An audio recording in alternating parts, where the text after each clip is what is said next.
Here's more of what you didn't know about Black burlesque history.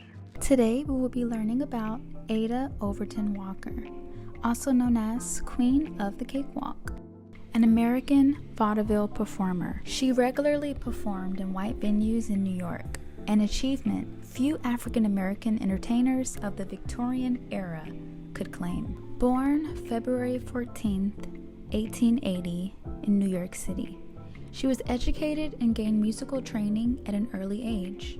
At 15, she joined John Isham's Octoroons, a black touring group. Next, she became a chorus member in Black Patty's Troubadours. Jones was undoubtedly a great role model for Aida Overton. Running her own financially successful troupe, she paved the way for African American entertainers and had many firsts in her career. Love struck when she met her future husband, George Walker, a vaudeville comedian. Overton fell hard for George. Within the year, they were the most admired and elegant couple in entertainment. Aida and George were married on the 22nd of June, 1899, when she was age 19 and George was 26. She collaborated with him and his partner, Burt Williams, becoming a major black vaudeville and musical comedy powerhouse of the era. Aida Overton Walker's representation of refined African Americans was an important part of her political work. She refused to place stereotypes on stage, like the image of the plump plantation mammy who was quick to serve her master. Aida first gained national attention in 1900 with her performance of Miss Hannah from Savannah in the show Sons of Ham. As with all her roles, she presented a strong and positive image of black women. Aida Overton Walker toured England to great critical success for nearly 2 years. Aida became known as the Queen of the Cakewalk.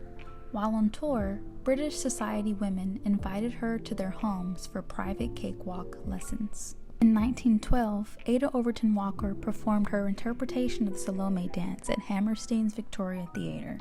She chose to downplay the sexual overtones of the dance, instead emphasizing the emotional state in her choreography. Overton Walker performed as a male character in Lovey Dear, as well as in Bandana Land, in which she took over her husband's role. Her husband George died in 1911. That same year, she began portraying elements of her late husband's act while dressed as a man, including singing Bon Bon Buddy. Critics called her male impersonation the hit of the show, which held the audiences spellbound.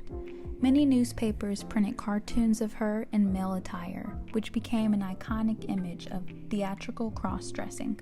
Aida Overton Walker passed suddenly on October 11, 1914, from kidney failure at age 34. She is mourned as the foremost African American female stage artist.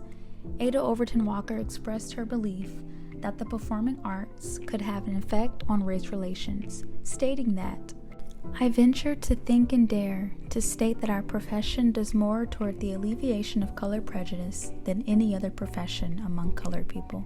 How did you enjoy this Black burlesque history lesson? Let me know in the comments and tell me who you would like to learn about next. Let's always make sure to give those that have came before us their flowers.